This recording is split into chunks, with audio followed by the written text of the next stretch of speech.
let's go to the hotline. KJ Taylor's out. Callers at? You know what I'm saying? 2 callers around? You know that's what the people waiting on now. What's up, man? 3. Big dog. 1, 2, 3. 3 callers, baby. Now you guys owe me 3 chains. That's what I'm going for. I'm trying to one up 2 chains. I love it, man. Chains for collar swap. How you feeling today? How you feeling today, Zach?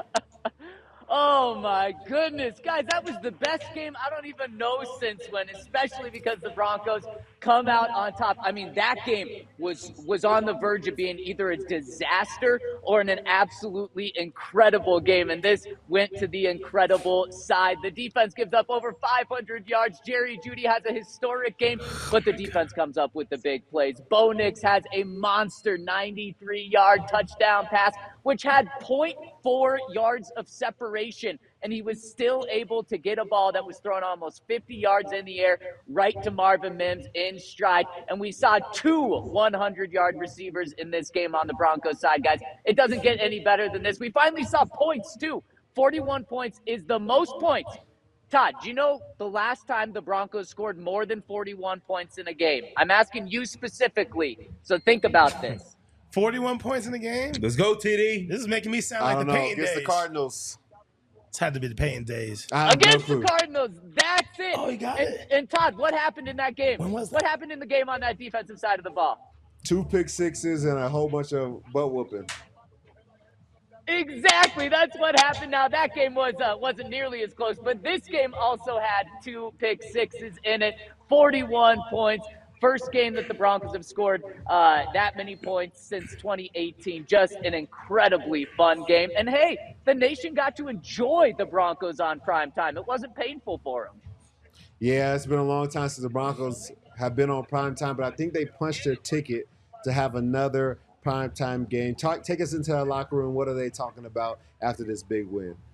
Oh, my goodness. This locker room was an absolute blast. And you could tell that there was a lot of relief from this locker room because they knew that they were supposed to win this game. It was a 3-8 Browns team. You have to win at home to get that 3-game lead over 500. Now the Broncos have a 2-game lead on the final wild card spot. They're pushing the Cardinals and the Ravens to get even higher up in the playoff spot right now. And so they knew they had to get this one. And the defense did not like the way they played. And Sean Payton said, yes, we will go back and make a lot of corrections. But he was proud of the team, and the defense was really proud of their resilience because they went through it. Jameis Winston almost had a record game against the Broncos. Guys, Jerry Jeudy had the most receiving yards ever on a player playing against his former team. He also had the most receiving yards that the Broncos defense has ever given up. So he had an incredible day and just really inexcusable at times for the Broncos, but they came up with the plays when they needed to be made. When you have bad days, if you can cap it off with some game-changing plays to win, that's a good bad day right there. Yeah, it's crazy that Jerry has had that many. I mean, like, he would have chosen to have it no other way. Like, if he could have picked the game and have 0 yards the rest of the season, it probably would have been this game. Tell us about like what you saw from Jameis Winston and how he was able to put together such a good game. I know he had 3 picks that really took away from his good game, but he did have 4 touchdowns tonight. Oh, it was insane. And this is what I saw from Jerry Jeudy during the game and after the game. He was asking the crowd to talk to him. And after the game, because he was chirping the crowd all game, and the crowd was booing at him every single time that he caught a pass. And he said after the game, yeah, there were a lot of boos. That means there were a lot of catches as well. So he was hyped, and the Broncos were hyped to get the dub after the game. And Jerry Jeudy I thought he was going to have an electric press conference after the game. It wasn't so electric, and that's fair after a loss. But Jameis was just dialed in with Jerry Jeudy. And Todd, on the show, we've talked about just how over the past 5 weeks, Courtland Sutton leads the NFL in receiving yards going into tonight's game. Jerry Jeudy was right on his tail, and Jerry Jeudy overtook him. Well, what also happened in Week 8 for the Browns? Jameis Winston became their starting quarterback. Him and Jameis have some crazy chemistry going on right now. Now Jerry Jeudy has overtaken Courtland Sutton. He now has the most receiving yards in the NFL since Week 8, and really that's where it started. That's where it ended with Jameis Winston was all about Jerry Jeudy. And once they were able to get that going, the Broncos had no answer, and it was so unbelievably frustrating for every Broncos fan watching this game. Why isn't Pat Surtain on Jerry Jeudy? Right. Because, guys, the crazy stat Man, about that was this, crazy.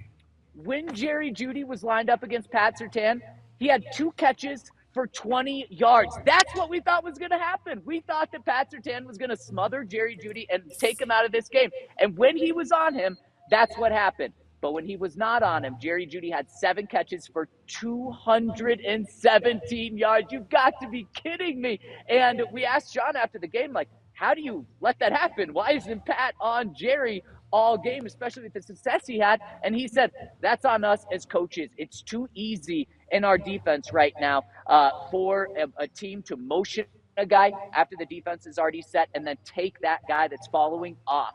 So Sean realized that. Maybe they realized it a little too late, but I guess it's not too late since they did get the dub. But that's something that has to be changed, because if it's that easy for the 3-8 Cleveland Browns to be able to move Jerry Jeudy around the field to take Pat Surtain off his coverage that he's on, you can't have that come this playoff stretch. You can't have that when you're going up against great offenses and really good teams. So that's where it started with Jameis Winston, and that's also where it ended. Jameis Winston, guys, at halftime, Jameis Winston was on pace for a 500-yard passing, 4 touchdowns, 2 pick sixes. And he ends with that exact stat line. That is just the most Jameis Winston game of all time. An unbelievable roller coaster that the Broncos made enough plays at the end of the game to get the win. Yeah, love it. Hey, we saw the run game actually come out to play today. That was surprising. Do you think? I'm like, dang, that was interesting. Do you think we can continue this, or is this again one of those games where just like the tight ends have a breakout game, you don't see them for 4 or 5 more games? Is it the same thing with the backs, man, or could we kind of hang our hat that Jaleel can be the guy and this run can continue what they're doing? Yeah, no, Sean, you might want to look at the numbers in terms of like the distribution of passes to runs, because this first half was tough for your running game. They were not wanting to run the ball. And then they found success, and credit to Sean, he went with it. But I wouldn't expect this to last for every single game. I think they're still going to rely on Bo a lot, but it was because Jaleel got hot. And when Jaleel got hot, you had to give him the ball. And then Audric Estime. Guys, in the first half, he has 1 carry for 6 yards. 6 yards isn't lighting the world on fire, but if you give me 6 yards every single time, I'm going to take that and run every single time. Then his next carry goes for 8 yards. So he's averaging 7 yards per carry. Then Jaleel starts going off. So unfortunately for Javonte, this was just another chapter in the book that does not look like it has a good ending for him this season. Sean says all the time, it's really hard to feed 3 running backs. We got to feed 2 guys in my system. Okay, well, Sean, those 2 guys right now are Jaleel and Audric. Unfortunately, I think Javonte is going to be put on the back burner right now as the Broncos make this playoff push, but that's the way to do it. You need Jaleel to be explosive, and then you need Audric to be able to just pound the rock and keep doing that. Yeah, for sure. All right, well, thank you, Zach. Appreciate your time. I don't know if we have 3-way, but we got our man Wesley Woodyard coming in, so we got to hop onto the other line. Wait, can I give a trivia question really quick? Go ahead. No, Sean, I'm directing this at you. Bo Nix last week became the first Bronco, or the second Bronco to have 3 NFL Rookie of the Year honors. Who has more than him? Only one guy has more than him. Rookie of the Was year. he a rookie? And did he play for the Broncos? Yes and yes. He was a rookie and he played for the Broncos, yeah. Nah, I was a rookie of the year. See, I don't know why I'm leaning towards Tebow. It can't be T, right? Rookie of the week. Rookie of the week, more than 3 times. It's you! You're the only guy that has more than that.